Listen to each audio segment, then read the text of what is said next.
kiffe abaana b'abantu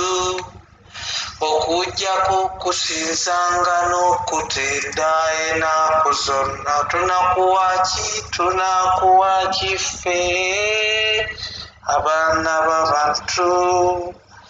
okujjako kusinzanga n'okutenda ennaku zonna. Tunakuwa kiffe Yesu waffe abaana b'abantu okujjako kusinzanga n'okutenda ennaku zonna. Osinzibwenga Mukama Katonda waffe, osinzibwe Mukama, osinzibwenga Mukama ennaku zonna. Osinzibwenga Mukama Katonda waffe, osinzibwenga Mukama ennaku zonna. Tunakuwa kiffe omwana w'abantu, ffe abaana b'abantu okujjako okusinzanga n'okutenda ennaku zonna. Tunakuwa kiffe abaana b'abantu okujjako okusinzanga n'okutenda ennaku zonna. Osinzibwe Mukama, osinzibwenga Mukama Katonda waffe, osinzibwenga Mukama ennaku zonna. Osinzibwe Omuwonya, osinzibwenga Mukama Katonda waffe, osinzibwa tukuumye, osinzibwenga Mukama ennaku zonna. Tuyisizaawo, osinzibwenga paka 2021 Mukama Katonda waffe, osinzibwenga Mukama ennaku zonna. Tunakuwa kiffe abaana b'abantu okujjako okusinzanga n'okutenda ennaku zonna. Haleluya, haleluya, haleluya, haleluya, haleluya, haleluya, haleluya, haleluya, haleluya. Sisuubira nti waliyo omuntu atasobola gikuba okujjako ng'oliko ekizibu, naye ng'otendereza Mukama, nga Mukama yakuyisizaawo paka mu mwaka guno. Kinva njagala ogikube ogambe nti haleluya, ogiddemu emirundi gye simanyi na kumanya. Kwegamba nga naye bw'owulira ku lw'obulungi bwa Katonda atuyambye n'atuwa ekisa ne tuba nga netwogerera mu mwaka omupya. Oyinza okuba nga tokitegedde,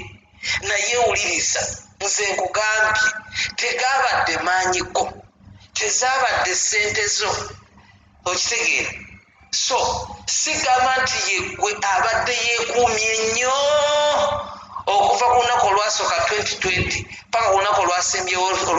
mu 2020 osobole okuba nga era gw'osaanidde okuba ng'oli mu 2021. Naye olw'ekisa kya Katonda n'okwagala kwe, mazima si lw'amaanyi si lwa buyinza, naye olw'ekisa ky'oyo atutaddeko ekisa atukuumye, ye yatuyisizaawo paka 2021.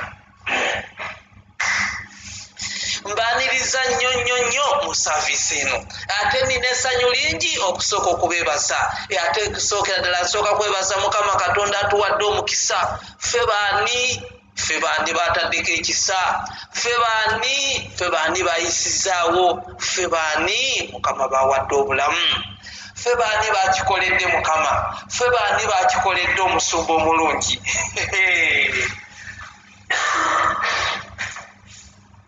Tugenda kunsonyiwawo katono, naye amasanyu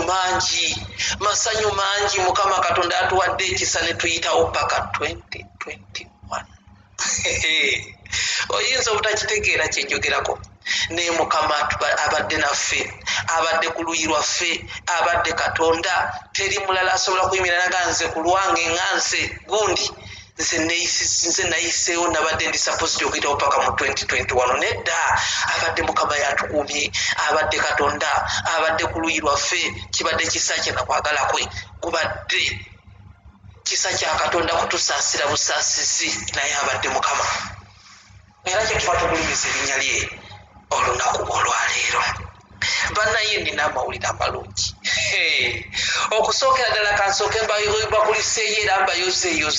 mbayozayoza neebaza Mukama ku lwa buli sekinooma mpuliriza ku lwa buli muntu ali wano Mukama gwe yayisiza mu mwaka omukadde n'akutuusa mu mwaka guno omupya. Yongera okutendereza Kristo, yongera okumwagala, yongera okumunoonya, yongera okumusinza, yongera okumugulumiza, yongera okumwebaza. Okusookera ddala neebaza Mukama ku lw'omusumba, neebaza Mukama n'abaweereza bonna n'abasumba b'enjawulo abatula mu kifo kino, neebaza Mukama ku lwa buli ssekinoomu ali mu kifo kino. Mukama abampeere nnyo omukisa. Neebaza Mukama ku lw'obuweereza buno. Olwaleero tulina ebigambo bingi bye tugenda okulaba. Katonda ono gwe tusinza omulamu tukyamwetaaga weewawa atuyisizaawo, atuleese wano lwa kisa, naye era twetaaga okutambula naye mu buli mbeera asobole okutuwanguza ebyo ebisoomooza. Kuno omwaka tulina okwewaayo gy'ali, tutambulire mu ye naye abeere mu ffe ng'ebyawandiikibwa bwe byogera.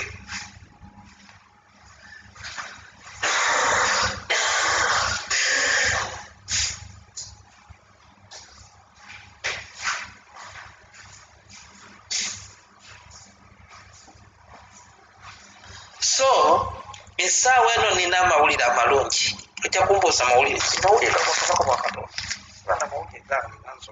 omuntu sibana mawulire. Wuliriza, Yesu Kristo bwe yali ng'atambula mu nsi muno yasanga abantu abaali batalina bulamu, abantu abaali mu mikono egy'omulabe Sitaani, era ye emmisoni ye yali yakulokola nsi nakutusasulira ekyo kye twali tasobola kwesasulira. Nga Bayibuli bweyogera nti kyeyava awaayo omwana we n'ensi erobokere ku ye. So bingi bye yatulokolamu, yeebazibwe Mukama atuwadde ekisa. Naye waliwo ennyiriri nabadde ntunuulira ne ŋŋamba bannaye Mukama oli mulungi. Ne ntunuulira ennyiriri mu biro ebyo waliwo abantu nga ne kakati waliwo abantu ababiyitamu nga twetaaga Yesu atulokole. Tolaba ekintu kati kyolaba mu maaso go n'olowooza kipya. Ebisinga Yesu yabisangawo n'akola omulimu gwe nga bw'alina ogukola, ebirala n'abirekawo. Oba okitegeera? Tusoma mu Yokaana essula ya 9 oba ya 5, omuli omukazi omwana yali musajja. Abayigiriza ne babuuza Yesu nti owaayi ono ye yayonoona, bazadde be bayonoona nandikyoba? N'abadda mulina baganda edda, omwana oyo si yayonoona wadde bazadde be, naye emirimu gya Katonda girabikire ku ye. Waliwo omulimu ogulina okulabikira ku bwakabaka bwa Katonda, weewaawo ng'olina omulimu gwa Sitaani ogubadde gwatula ku bulamu bwo, era ng'abakulaba bakulabirako omulimu gwa Sitaani gwokka. Sitaani naye alina emirimu gy'assa ku bantu. Gw'ojjukira oli omusajja gwe tusomako mu bikolwa by'Abatume essula ey'okusatu, eyatuulanga ku luggi olulungi, ku luggi lwa yeekaalu. Kyewuunyisa ng'omuntu atuula ku luggi olulungi era olwa yeekaalu, naye ng'alina omuwunya ali munda mu yeekaalu, naye abantu abazze okuwunyizibwa basobola okwetambuza nga bayingira munda ne bawona. Naye ono ali wabweru bamuwanga binoso. Okitegeera? Naye byonna ebyaliwo byamuliko oluvannyuma omukono omulimu gwa Katonda era gwalabikira ku ye. Oluvannyuma lwa Peetero ne Yokaana okukyalako mu yeekaalu eyo ne bagaaka naffe tugende tusabireko wano mu yeekaalu eno gye tusanze wano.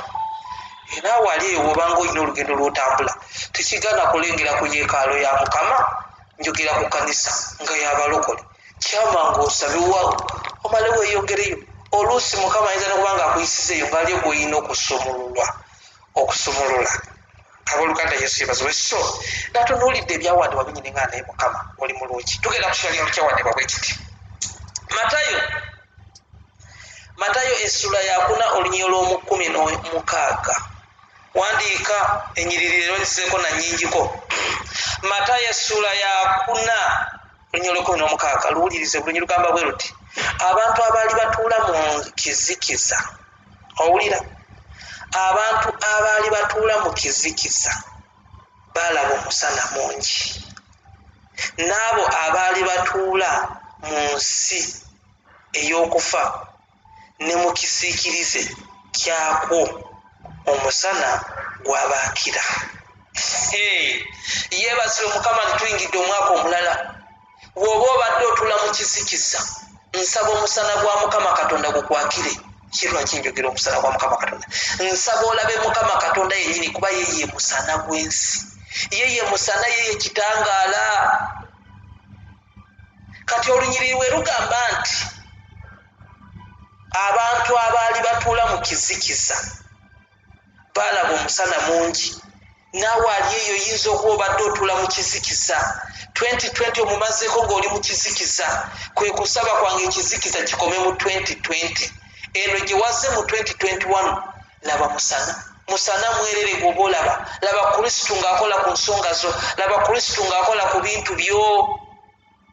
ku pulaani zo, mu magenda go. Kye bayita okugamba nti abantu abaali batuula mu kizikiza. Waliwo omuntu ng'olina amaaso galaba naye ng'ate olina kyotalaba. Kyekizikiza. Omuntu olina endwadde zikulumya zikulemeddeko. Kati ekyo ekizikiza ky'oba olina kyekyobutabalamu. Ne ssente z'okola zigenda mu balwadde. Oluusi nno si gwe mulwadde. Ntera okwogerako n'abakyala n'abaami abali mu mawanga abakola mu abroad. Nagamba guno omwaka gunsaze nnyo. Njogera ku 2020. Omwaka gwatandika ng'emyaka emirala. Nagaa naye neebaza Mukama era nange neebaza Mukama kubanga ndi mulamu. Nagaa naye omwaka okuva gwatandika bwe gutuwekappa. Mbadde nfuna lipooti mbi, ssente zange zonna zeekola, mbadde ngezaako okuwa abantu. Ne mugamba okuwa abantu si kibi. N'angamba famire badde yeetaaga okubanga buli kaseera ngisapootinga mu byokulya kuba badde tekyalina mmere. Noga ekisoke. N'angamba naye wate okuva egwajja badde n'abalwadde. Ono bw'alwala yeetaaga 20,000, ono 10,000, oli 7,000 walo. Kati mu mbeera eyo obeera oli mu ki? Obeera otula mu kizikiza. Abooluganda Yesu yeebazibwe. Waliwo ekizikiza nga kitwala essente zo z'okola. Sigamba nti oziwa muntu nga onoga nti enkundi yangambe talina kyakulya yo n'omuwaayoko ezimuyisa mu lunaku. Naye ekizikiza ky'endwadde weetaaga kulaba musana. Oluusi kiyinza obutaba kugwe nga bwegambye nga kiri ku famire yo gw'okola gwayingiza ku kasente akatono, naye bonna abalala batunuulidde ggwe naye ate tebakutunuulidde nti oba beetaaga kubawa ssente bakole bizinesi. Naye obawa ssente bagenda mu malwaliro bava muli eno badda muli eri. Kati ekyo kizikiza. Olunyiri lugambye nti abantu abaali batuula mu kizikiza balaba omusana mungi. Kati omuntu ng'oliko ekizikiza ky'endwadde weetaaga kizikiza kya ndwadde kuvaako olabe omusana gwa Kristo Yesu bwe bulamu. Obeeko omusana gw'obulamu ogwo mu bungi, kubanga ye yajja otuwa obulamu mu bungi ddala nga bw'ayogera mu Yokaana essula ey'ekumi olunyiriri olw'ekkumi gye lusembera. Kubanga agamba nti oyo ye omubbi yajja okubba, okutta,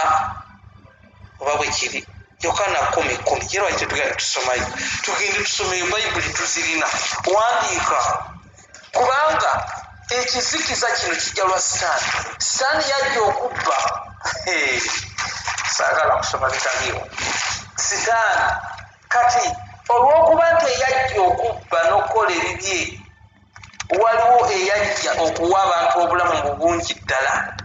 Yokaana 10:10 ntuuseewo oba ninga atuuseewo nawe bikola Bayibuli yotuukewo. Egamba bweti omubi, bwe bagamba omubi si mubi nti muntu ti omuntu mubi. Weewaawo waliyo abantu ababi era n'abantu ababi. Ate kati nzize mu Yokaana kusomesa. Abantu ababi nga bagamba nti omubi nga nti omuntu oyo mubi. Ye omuntu si ye mubi, naye omubi ye Sitaani. Omubi ye Sitaani yaleeta ekizikiza eky'okufa kankusomera olunyiriri ngenda kuddayo mu lugisina lumalo lwa Matayo 14 Matayo essula 4 olunyiriri 16 naye mbadde nkulaga kubanga olunyiriri luno lwa Matayo lutandika lugamba nti abantu abaali batuula mu kizikiza balaba omusana ngenda nekugamba nti waliwo ekizikiza ky'endwadde endwadde nga zikufuukidde endwadde weetaaga kulaba musana omusana guno ye Kristo Yesu ng'atagweramu gwe ng'ayakiramu ggwe ojja kutoola obulamu bubeere naawe nga bungi ddala olwo ekizikiza kibe nga kikuvuddeko nenkugamba nti olunyiriri lugamba oluli mu Yokaana 10:10 ndiye yajja kuwa bulamu mu bungi kyekintu teyo mu Yokaana bwe ntuuse mu Yokaana nensoma nga olunyiriri lutandika lugamba nti omubi tajja wabula okubba kati bagamba nti omubi tajja wabula okubba teboogera mubi nti omuntu mubi nti ali awo era nekyoyitya nga bagamba nti oyo omuntu mubi bwe babuuza nti obubi bwe butya tikwolaba oyo mubbi era ne bwoleka olugoye ku waya oli eyinza ga ne bwabulwa kyakubbako wakiri akubbako akambe n'omubuuza ate akambe agenda kukakozesa ki nti ate oyo omulaba oyo ye kale owaakambe naye tuyina omubbi wano bwakwetayirira nabulwako kyakubbako wakiri akubbako olwala lugamba nange kiki kino nti kati oyo ekyo kyali ye si ye mubi naye omubi gwe boogerako wano mu Bayibuli Yokaana 10:10 ye sitaani ye mubi yaleetera n'abantu okubeera ababi era bw'obulyanga omuntu bagamba nti mubi ki nti oyo omulaba mubi ne bakuwa obubi bwe bw'omanyi nga bwonna bwa sitaani manya yalina sitaani ye ng'omuntu pasono talina mubi waliwo ekyambala omuntu n'abeera omubi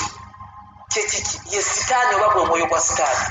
kati okimala omwambala n'afuuka omubi Yokaana 10:10 oba John 10:10 Yokaana 10:10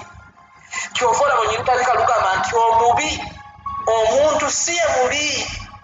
ekyo ekimutuukako n'akola obubi kyekimufuula omubi kiki ekimutuukako n'akola obubi sitaani yamutuukako n'akola obubi olunyiriri lugenda kuvaamu enjiri ate nnamba wuliriza omubi tajja wabula okubba ye sitaani ye ajja buzi kubba n'okutta n'okuzikiriza wulira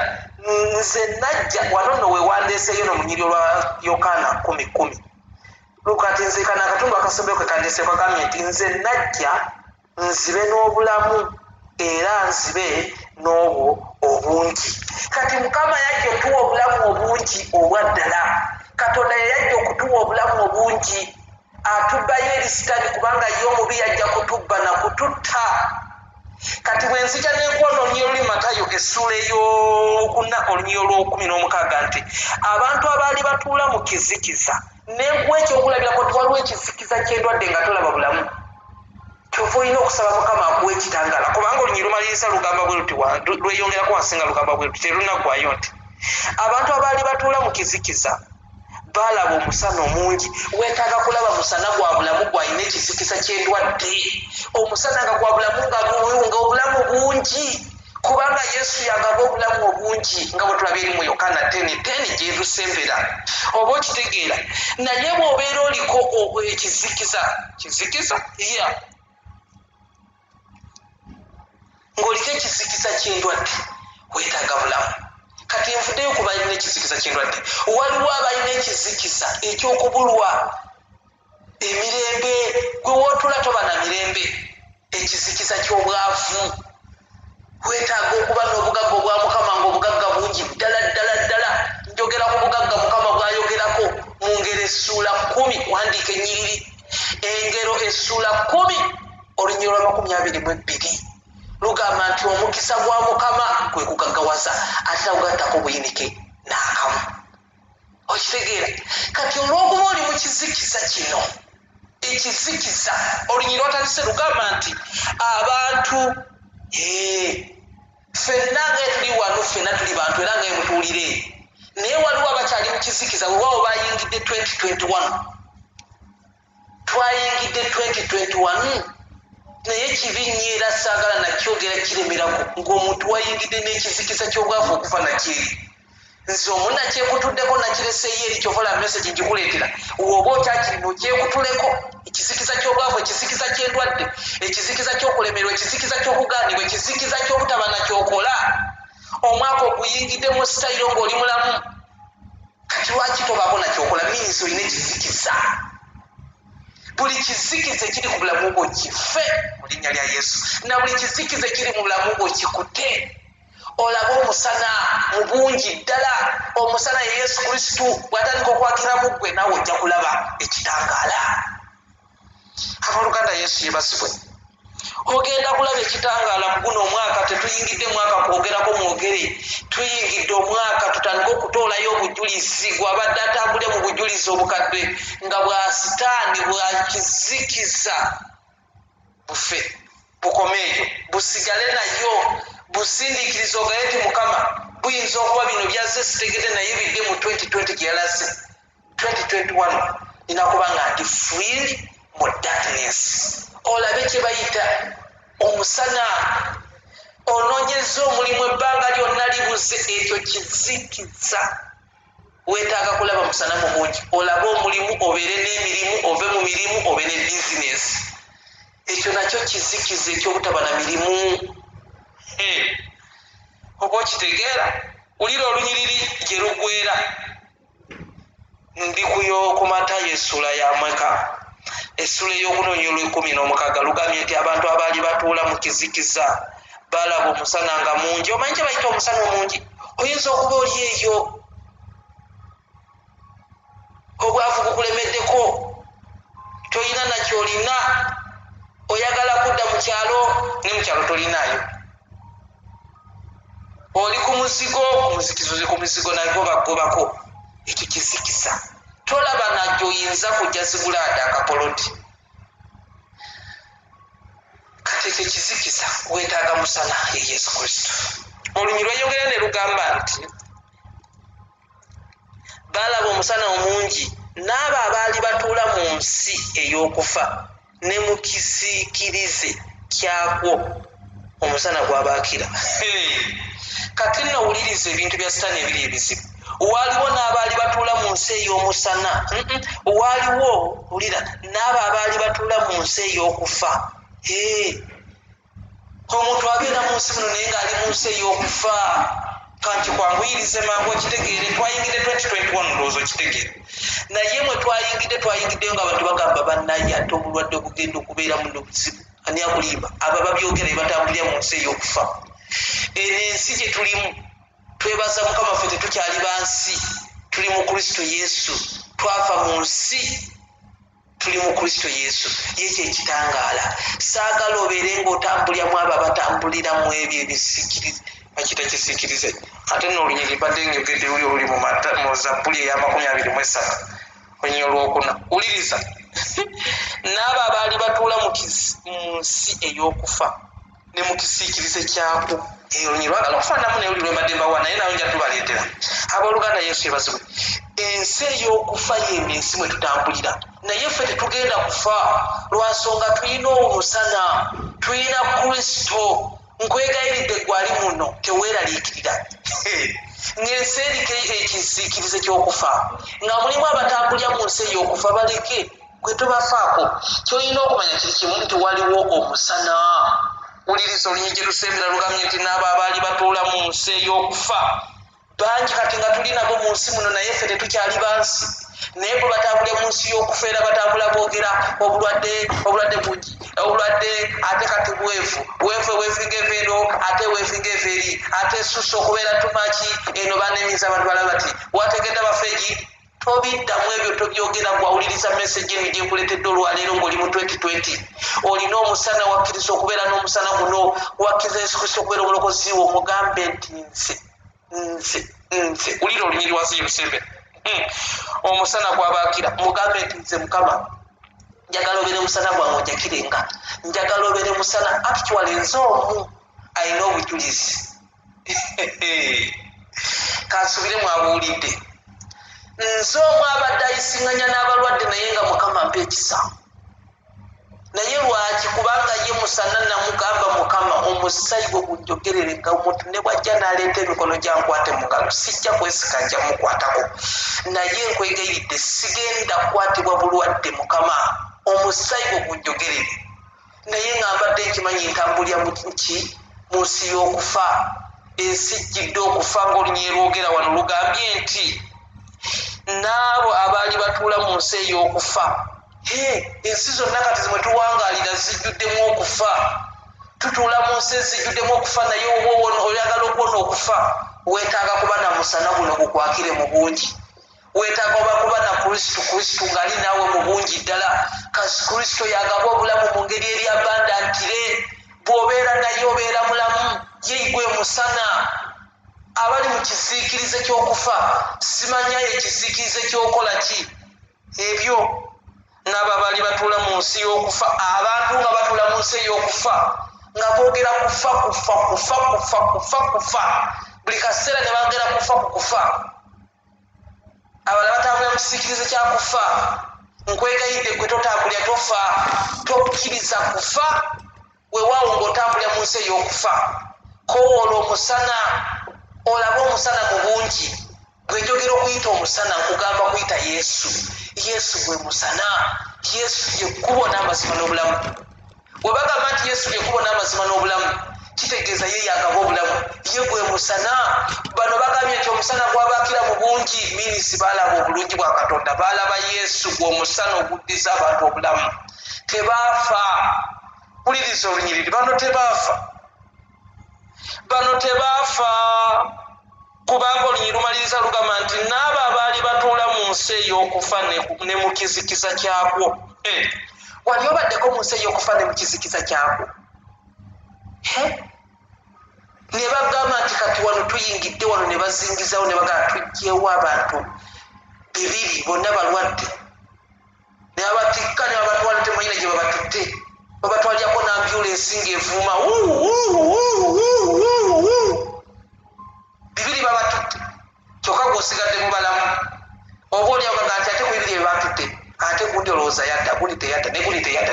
ogenda okulanga ennamba ey'abatalina bakudda eringa mu 20 ne wayitawo emyezi 2 alabika baafa kati abo abaatulanga mu kisiikirize ekyo ekyokufa oba okitegeere abaatulanga mu nsi y'okufa n'ekisiikirize kyakwo bayibuli egambye nti omusana gwabaakira bebaani bebaffe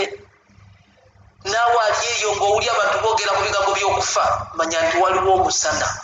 weetaaga kulaba musana gukwakire ye kristo yesu weetaaga yesu agaba obulamu mu ngeri eri abandantire agaba obulamu mu bungi ddala kyova olaba baamutuwa yesu kristo baamutuwa tuwa omusiya abeffe tubeere abalamu ku lulwe kati teweetaaga kuba mulamu wano ate ng'olina ye ate nga bw'oyogera ne ku ndwadde bwe tugamba nti baamutuwa ffe tubeere abalamu abamu ndowooza mulowooza kubeera abalamu mu bulamu buli obutagwawo obw'omuggulu obw'oluvannyuma which is okay and it is true naye ne kaakati wano ye yagaba obulamu ye gwe musana bw'ayakiramu goba togenda kufa abaatula mu nsi ey'okufa abaabeeranga mu nsi ey'okufa n'ekisiikirize kyakwo bo bwennyininyini bwe baamulaba olunyiri lumaliriza lugamba nti omusana gwabaakira kati naawe yonna gy'oli wewaawo waliyo abafa abayitirivu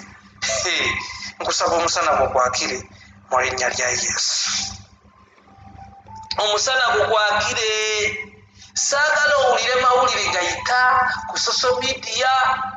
ku TV ze wamwe era naye eri part of social media kwegamba mikwano gyo gy'otuulamu awo nga gyo tegireese gigajje ku social media gigaleese wooli giryoke ginyumye enamba n'amawulire nga bwe gasawudi ng'obi okuva eyo gye gava ono gwe twogerako yesu kristo yaleeta amawulire malungi abasanga bali mu kizikiza abalala batambulira mu nsi ey'okufa n'ekisiikirize kyako ne balaba musana tebaddamu kufa ebyo ebyokufa byaggwa okuva ebaamulaba okuva we yabasisinkana okuva we bajja gy'ali okuva ye we yagenda gye bali kati gwe wamukkiriza okubeera omulokozi wo nkwegayidde toyogera bubi toyogera nnyo ku ndwadde egiwa budde togikolako discussion toginyumyako tendereza Kristo yongera omusiza n'okumwebaza ogenda kulaba omusana ogenda kuba mulamu omusana gugenda kukwakira mu bungi bakwewuunye nti gwekikola otya oba okitegeera kugambe teweetaaga kwogera ku ndwadde bano abasajja nze kyembaagalirako betulaba beboogera nabaali batambule mu kizikiza ky'okufa si kizikiza abaatuulanga mu kizikiza balaba omusana mungi n'abo abaali batuula mu nsi ey'okufa waliwo abatuula mu kizikiza ekizikiza kwe kuba ng'otudde mu kintu naye ng'olina ebbulwa ly'ekintu ekirala ky'olina okulaba abaatuula mu kizikiza banjawulo balaba omusana n'abo abaatuula mu nsi ey'okufa ne mu kisiikirize kyako nakyo kyanjawulo waliwo omuntu nga tali mu nsi erimu ndwadde zino z'owulya zitta abantu oba tali mu nsi yeneha naye ate ng'alina ekizikiza ky'obutalaba ku ssente ekizikiza ky'obutalaba ku ssanyu abantu basanyuka mu ngeri enjawulo zinaye sigenda kunyonyola ssanyu ki naye taliraba omuntu talina kyakulya talina ndwadde talina wamuluma naye ate talina wasula talina nakyakulya kati ekyo kizikiza kyennyini yeetaaga kulaba bulabi musana afune ekyokulya n'ekyokunywa afune ne wasula abantu bali mu mbeera bwetyo ng'ali mu kizikiza akeesa lukya abala lukya bwe batyeboogera naye nga talinaki sente kale talina sente ate si mulwadde talina nawakusula talina nakyakulya talina nakyayambala atyawo ali gyetwandiise eri waffe masaka bazita nziina ziina ez'engoye kati naye alina ekizikiza bwe kityo ekyo nakyo kizikiza ne wabaawo neebano weboogedde nti naabo abaali batuula mu nsi ey'okufa kati abatuula mu nsi ey'okufa ze zino ensi z'owulira ezaakula edda abazituulamu batuula mu kufa bazituulamu mu kufa ssaawa yonna bamanyi gundi yaddako batuulawo ne beetuulako ne bagamba obanza agenda okuddako obanza addako kati abo nabo beetaaga musana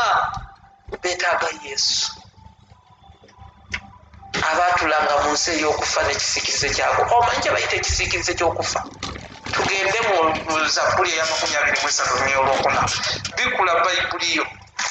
zabbuli 23 olunyiri olwokuna okitegeere kati eyo ngeze kulaga kisiikirize yakirimu naye ate neyagaana okufa kati naawe tobanga olimu ezo ensi ezirimu ebisiikirize by'okufa obanga olina ekisiikirize kyolaba bulamu bwo oba ekizikiza naye bayibuli enenyumira wuliriza zabbuli 23 olunyiri okuna bano abasajja ekibafuula ab'enjawulo betusomyeko mu Matayo essula ey'okuna olunyiri olw16 baatulanga mu kizikiza ne babeeraawo naye ne bagumiikiriza paka Katonda byabasanga ngambe nti baali bagumiikiriza oba byebiro byabwe mukama we yalina obasangira abajje mu kizikiza balabe omusana n'abaali batuula mu nsi ey'okufa n'ekisiikirize kyako mukama nga byebiro byali alina obasangira abajjeko ekyo ekyokufa nkugambye ensi ezaakulaakulana edda naawe ozisomako mu mawulire oba oziraba nga bazoogera ensi eziriko eziriko okufa n'ekisiikirize kyako naye zeetaaga musana kati kyenkuleetedde ekyo kyeki oyinza okuba oli mu society oli mu bantu oli mu kampuni oli mu community naye nga bonna batambulirwako okufa n'ekisiikirize ky'okufa kiri ku bo nkwegayiridde tokkiriza byabwe bwe beerawo ng'omanyi nti olina omusana gw'ensi beerawo ng'omanyi nti olina kristo yeyiwe musana kyekitangaala ogenda kubeera mulamu Dawudi ayogera mu Zabbuli eya 23 olunyiriri olwokuna n'agamba bw'ati nja kuwa n'olunyiriri olulala mukama alumpadde kati ng'ajogera nalwo alumpadde luli mu Zabbuli 118 olunyiriri 17 naye tusookere ku luno zonna ziwandiike wuliriza Zabbuli 23 olunyiriri 18 lugamba nti newankubadde nga ntambulira mu kiwonvu eky'ekisiikirize eky'olumbe oba owulira newankubadde nga ntambulira mu kiwonvu eky'ekisiikirize eky'olumbe minisi osobola okubeera mu nsi eri gye tusomyeko mu Matayo essuula ey'okuna olunyiriri 16 n'abo abaali mu nsi ey'okufa owulira n'ekisiikirize kyako bonna baalaba omusana osobola okubeeramu abo abali mu nsi ey'okufa naye gwomu nga gwalaba omusana era omusana nga guli ku bulamu bwo nga gwalina omusana nga yegwe omusana waliwo omuwala eyampereza ku meseji awo n'angamba okimanyi nze nkolera eno mu bawalabu nti naye nze nawo munauganda obulago tukola naye tebatwagala olwa kala yaffe batusosola babadde batuyisa bubi babatuuka otuwa emmere bagituteera ku bubakuli ne bagitukasukira eri wala naŋŋamba nkola n'abasiriranka simanya tukola n'abaki bano abeeru bo babalabawo naŋŋamba naye bonna balwadde kolona ffeffeka abaddugavu abiri ffe tuliko abalamu ne batuuka n'otuyita tugende mu ddwaliro ne tugendeyo nga tutya ne tubeera ennaku bbiri ne tuvaayo ate nga tuli balamu bali balwadde babalekayo ne bakomawo ne banona n'abalala nabo ne babatwala kati bano abakyala ndabira ddala nga bo be baaliko omusana be baaliko ekitangaala be baalina Yesu abalala baali batambulira mu nsi ey'okufa n'ekisiikize kyakwo yeebasibwe mukama omuwala yaŋŋamba oba omuntu omu ye yafa kubbo ate nga naye yali mukozi munnaabwe naye nga siwo Uganda yali waawo eseze ez'abeeru simanyi na lwaki babayita beeru nze sitegera nabweru waabwe bukwatagana nabwaffe ffe tuli baddugavu otomatikali olwekivayo nga ndi muddugavu nze Emmanuel naawe gwembuulira ekigambo kino ekakasa oli muddugavu era bw'olaba ekiddugavu kyonna n'okikompeyalinga n'olususulo ewa bulaka naye ate bw'oleeta ekintu ekya white ne bano be bayita abeeru tebikwatagana abasoma kala mu P3 mu nzijukise we tusoma white bano be bayita ba white people actually they are already white but they are brown. Why don't you call them brown? Ekyo kikulekedde naye omuwala yaŋŋamba nti nkubulire Emma weebale kusaba yongera otusabira weebale kutusabiranga ku makya konze anti njagala nange okuwulira obujulizi bw'enzizayo eri mukama ne mukama weebale olw'essaala eri gye nayimirira naawe maaso go n'okolera abakyala n'abaami waliwo obujulizi buno babulese ne mukama weebale omuwala yaŋŋamba batulugunyiza ffe tebatwagala ffe tuli emmere eyawoze dda eyaffe gye basenako ne baleka eri mu ffumbiro ffe tetuliirangako ku dayiningi y'abakozi n'abakulu gye batuula nabo balira ewaabwe ffe batusosola olwakala enzirugavu naŋŋamba abantu bonna abali wano abeeyita abeeru bonna balwadde ffe tuliwo ffe tukola emirimu ffe tubayamba ffe tulina naŋŋamba n'essimu zivugaguleyo ne zivuga ne wabayo ne zibulwa n'abazikwata babani abakuba kati abo abaana bano bannayuganda beuganda babampa obujulizi bano abaana baaliko omusana bali abatambuliranga mu nsi ey'okufa n'ekisiikize ky'okufa ne balyoka endwadde bagoya tuyingidde 2021 nkwegayiridde endwadde eno ey'okufa ng'etambulira mu nsi n'ekisikize kyayo twegyesibaako Dawudi kyava yagamba nti newankubadde nga ntambulira mu kiwonvu ekyekisikize eky'olumbe siritya kati gwe naawe nkusaba totya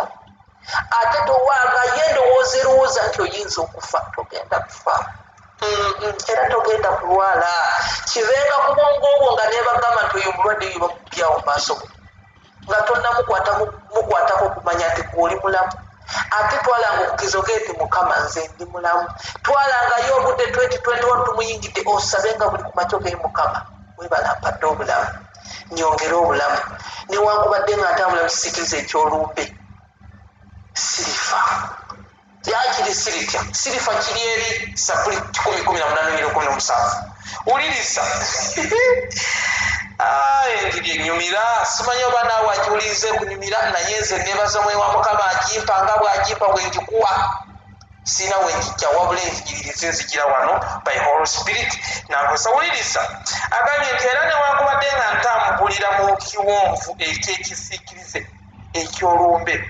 eno ensi gye tutambulira mu kiwonvu ate kisiikirize kyalumbe naye gwe okukiyitamu n'obanga Dawudi ekisooka oyina kuba na musana gwa musana omusana kyekitangaala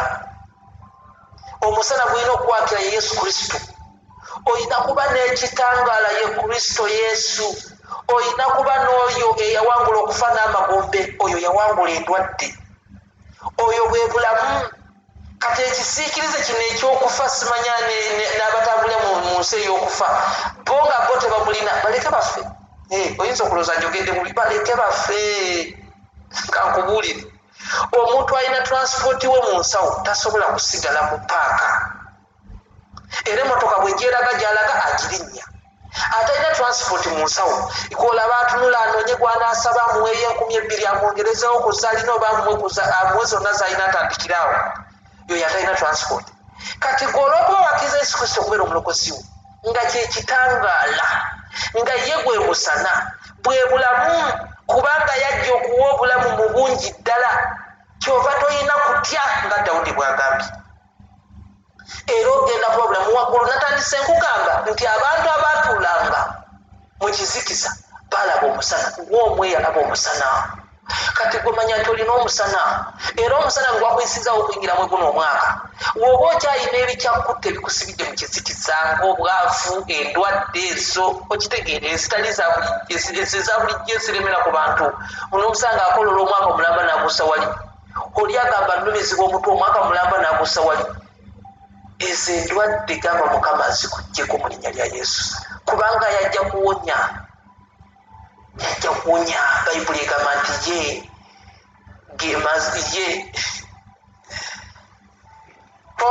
Yesu Kristo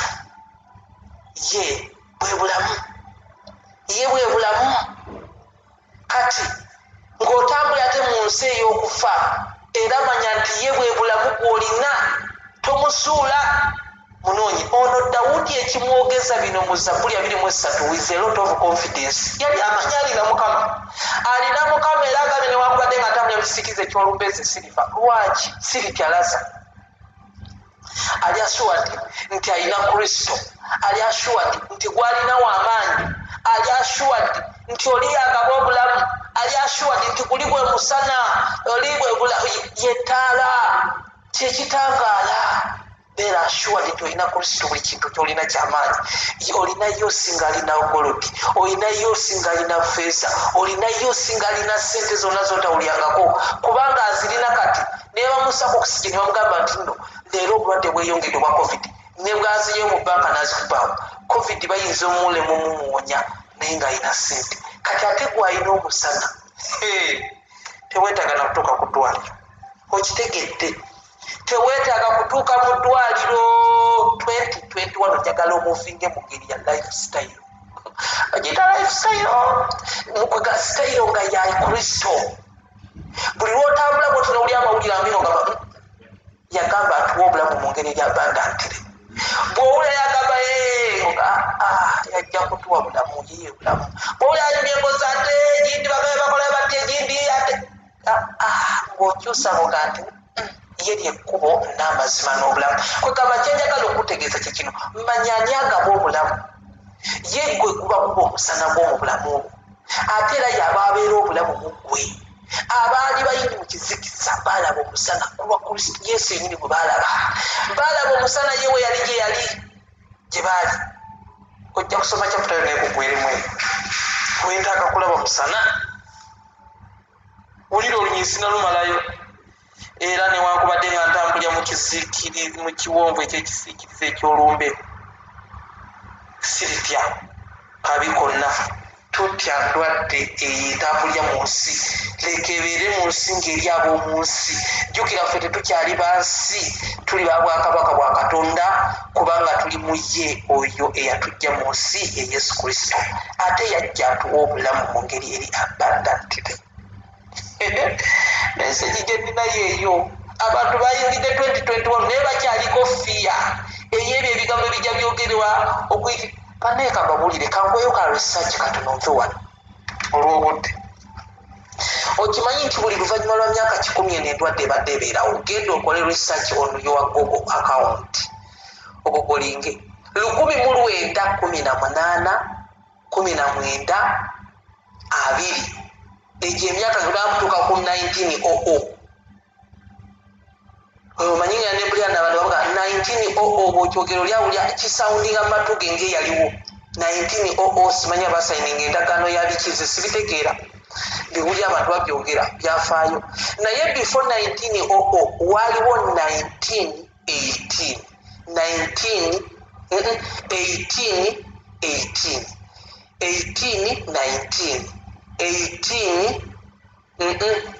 20 netutambulirawo bwe tutyo kati awo bakulaga bw'oba ogenze n'okola research eyo kubamala dde okola research noddamu nayo n'okola research nobinoonyereza ku Google sikugambye nno genda onoonya endwadde naye nkugamba nti obwo obulwadde obwa ssenyiga omuzibu ennyo bwaliwo si bwe nziza okwogerako nzinze kwogera ku Yesu naye omanyi lwaki nti nno tebwakola recording eno eriwo abantu baali tebamuvinga nnyo tewaaliwo social media netambuza amawulire amabi ennyo kubanga ekintu ekyobanga akantu kaguddewo katono oli nakyakumuleetinga nakisimbya nakigaziya nakizeno okireetera nti kireetera n'abantu okubanga waliwo olusungu balina ebakiyeta sitikima biki ogamba kireetera abantu okuggwamu omwoyo nosanga omuntu ayingidde 2020 naye ekifo kyokubeera focus tekikyalina okukola mu 2021 mwe yayingidde yavudde mu 2020 obwongo bwe bukyalowooleza mu 2020 mwe mwabadde endwadde ezittanga obuzibu n'atamanya nti essala abantu zonna ze twasabye okuyita mu crossing of omwaka ebirwadde byonna twabirese mu 2021 tuli eno nga tuli freely tumuvinga mu freestyle kubanga tulina omusana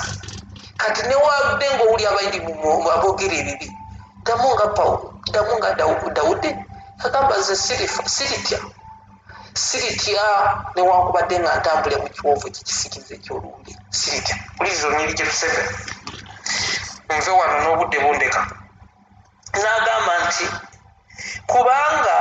gwe oli nange okitegeera teri kiwa muntu authority kuba singa omanya nti Yesu Kristo ali naawe tobaako kyoddamu kutya manya nti ekitangaala kiri ku ggwe manya nti gwe kennyini oliko ow'amaanyi abaatulanga mu nsi ey'ekizikiza baalaba ekitangaala kati gwe wava mu nsi ey'ekizikiza n'olaba ekitangaala kya Kristo lwaki wulira abantu bootambulyawo mu nsi erimu abali mu nsi ey'okufa n'ekisikize kyayo naawe n'otya onaagamba nti nsi era newankubadde nga ntambulya mu kiwonvu eky'ekisikiriza ekyolumbe siritya kabi konna kubanga gw'oli nange ekikuleetera obutatya kabi konna kye kino kubanga oli ne Mukama Katonda oyo gwe musana oyo yagaba obulamu oyo ye insurance yo banaye mbadde neerabira ekintu ekikulu actually oyinza n'okubanga tolina insurance towulyanga lwa kigambo insurance tomanyina insurance kitegeeza okiwulidde wankunzi oyinza n'okubuuza what is insurance kati gwe kimanyi nti omuntu alina authority ku bulamu bwo akulinako authority akulinako obuyinza ye Mukama waffe Yesu Kristo Dawudi amwogerako kuno olunyiriri gye lusembera Katonda bwe yagambye nti siritya kubanga gwe oli nange nagambye omuntu alina ssente ze ne bwatuuka mu paaka essaawa 7 ez'ekiro nga mulimu emmotoka agamba anja kulinnya ejja kuntwala ekikulu nina transport atuukamu ku ssaawa emu ey'olweggulo oba ku ssaawa 8 ez'olwemisana nga talina transport abalala bajja ne bamulekawo alinda banaasabiriza era anoonya be bantu abali mu nsi abatalina Yesu Kristo tebannaba kulaba musana tebannaba kulaba musana batambula mu kisiikirizo ekyolumbe ekyo kijja kubatwala kati gwe tobeegattako beera ng'oyogera kimu nti kubanga Yesu Kristo ali naawe wakati mu kiwonvu ekyekisiikirizo ekyolumbe mwotambulira totya ogenda kuwangula n'okukirawo ku lwoyo eyatwagala yeebasiba omusumba omulungi ogenda kuwangula tewetaaga kuwangula lwa ssente kubanga abalina ssente bafudde naye olina okuba nga olina confidence n'oyo ekitangaala nagambye ekitangaala togenda kukolesa tabaaza eno tawaaza ey'omuliro oba masanyalaze goba biki ene tawaaza ekitangaala kyenjogerako kya mwoyo mutukufu kino ekitangaala njogera kristo yesu bw'oba naye togenda kufa olaba ekitangaala wakati nga waliwo abafa naye nga gwoli mulamu oba okyofa oba okitegedde ng'oli mulamu nkugambye ofaanagana gwalina kristo ofaanagana ng'omuntu bw'onootambula ng'otambudde leeti olina oddawaako nnyo sebuyise notuuka mu paaka ng'emmotoka weziri naye oba oluusi ne zitwawo okujja oluvannyuma ne zijja naye nga transport olina olituuka olinya bulinya tufaanana ng'eyazze obukyali ng'ali mu paaka naye talina ssente era talina zimutwala gyaddako wabula ali mu kusabiriza balabo bafunayo amuyamba oba waabeewo amutwala ku bwereere kirala njawulo kati gwalina ekitangaala ekyakira mu ggwe alina kristo ono dawudi gwagambye nti newankubadde nga ntambulira mu kisiikirize eky'olumbe siritya kabi konna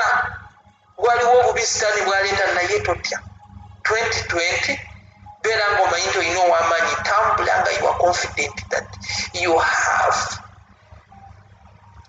tonjogeza luzungu nti olina oyo ow'amaanyi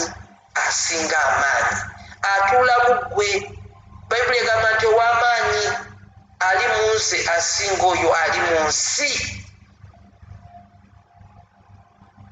oba okitegeera bw'obeera n'oyo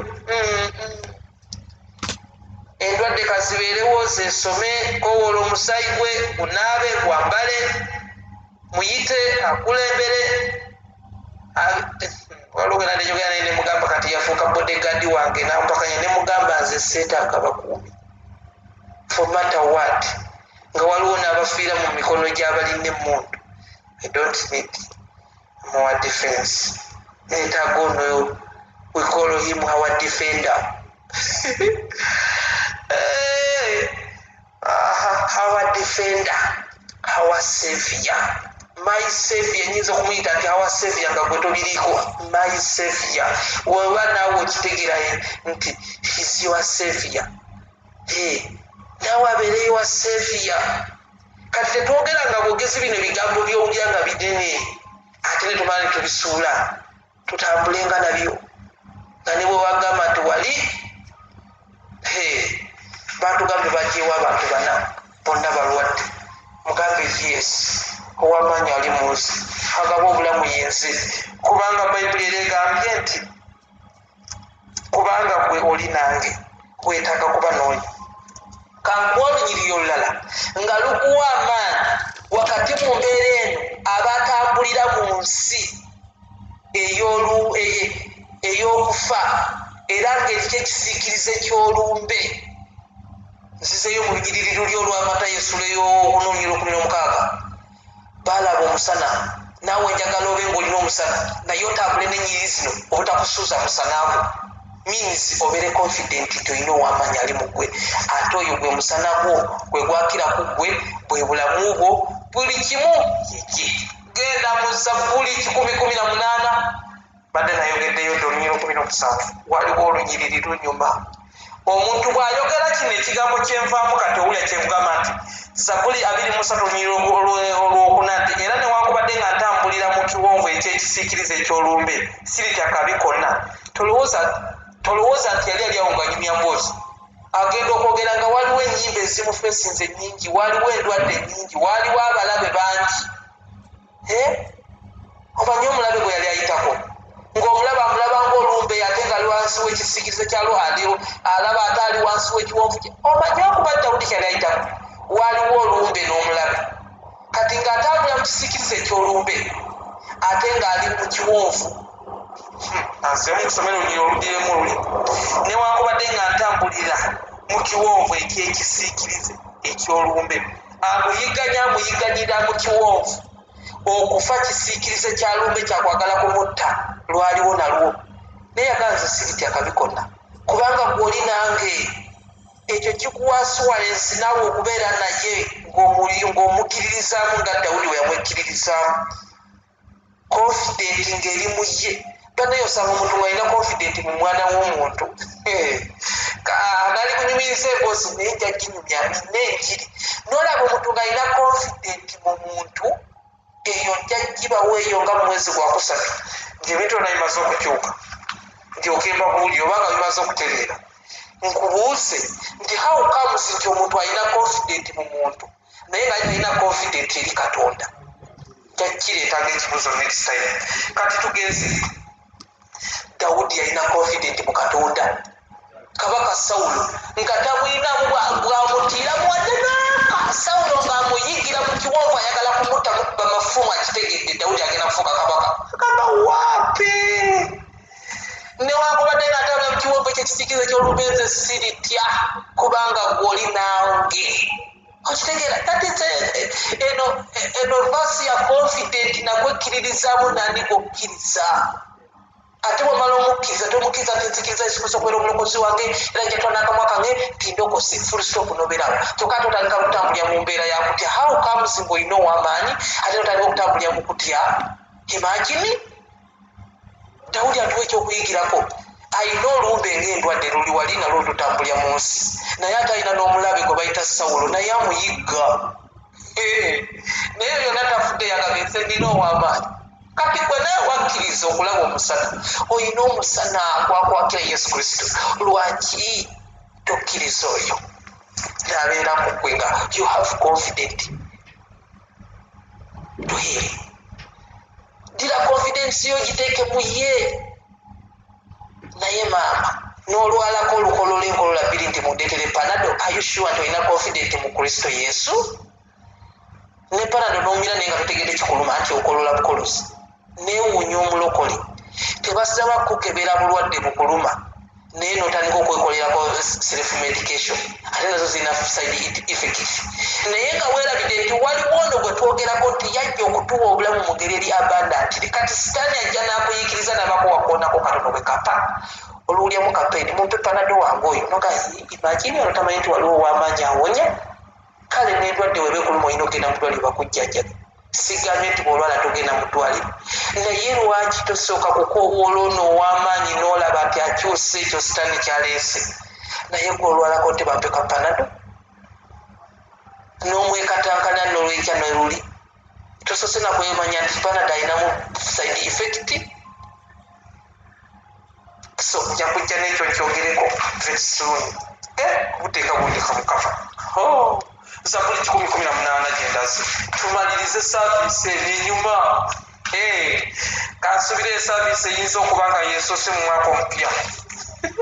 oba sikyo nga yeezeeko. Neebaza Mukama ku lwammwe mwenna abatusoosewo okuweereza okuva ku makya. Mukama bampeera omukisa. Mbadde sibeebazisa newe nabadde nga ntandika mwebale kuweereza. Neebaza abaweereza omwaka guno nga gutandika guli ogwaggwalaza ne guno gwe tutandise abatandise naffe nga mukyaweereza Mukama. Mwongere okuweereza abakyayimiridde abasumba, mwongere okuweereza Katonda. Bino byonna mbyogera nga nsigaza eddakiika ntono naye nina okutwala mu nyiri olwandeese okwogera ku Zaburi 118:17 lugamba bwe sirifa koma naye n'abeera mulamu era n'abuuliranga emirimu gya Mukama. Ekyo nakyo kikulu. Bw'ogamba nti tolifa manya kikyogenda okuzzaamu. Tolifa nze banne sigenda kufa ng'osekerera sitaani ng'omala. Waawo reason lwaki tolifa. Gwalina omusana. Omusana gamba nti nyanga kulanga omusana gwa Mukama guno kye bikukoledde. Ngenda kulanga ekitangaala kya Katonda kyenkirabyemu. Kati Dawudi bino byonna ayogera nti sirifa. Zaburi 118:17 naye n'abeeranga mulamu era n'abuuliranga emirimu gya Mukama. Awo waaliwo endwadde ze yali ayitamu n'ayogera bw'atyo era teyafa Dawudi. Bayibuli emwogerako nti yali akaddiye nnyo to extent nga ye yeesabira n'okwagala okgenda eri Mukama Katonda we. katonda wa Ibulayimu ne Isaaka ne Yakobo nkwebaza olw'olunaku luno olulungi nkwebaza mukama olw'omwaka guno tukwebaza mukama yatuyisizaawo mu mwaka omukadde tukwebaza mukama ku lw'obulungi bwo tukwebaza tuwadde ekisa mazima obadde kwaffe obadde naffe otubeereddewo mukama nga we natandise weebale mukama ku lw'ekigambo kino mukama kwe kusaba kwange mukama eri buli mukyala buwanga kiwulidde mukolere obujulizi ekisooka omuggyeko omwoyo gw'okutya ekirala mukama akusaba buli muntu yenna ali mu kifo kino ayongere okutoola omusana ayongere okulaba ekitangaala ayongere okutoola ku Yesu Kristo okutambula naawe mu bulamu bwe mu buli kimu na buli ndowooza ye mu linnya lya Yesu amiina mukama abampeera omukisa abanjagalire olunaku olulungi Happy New Year Emmanuel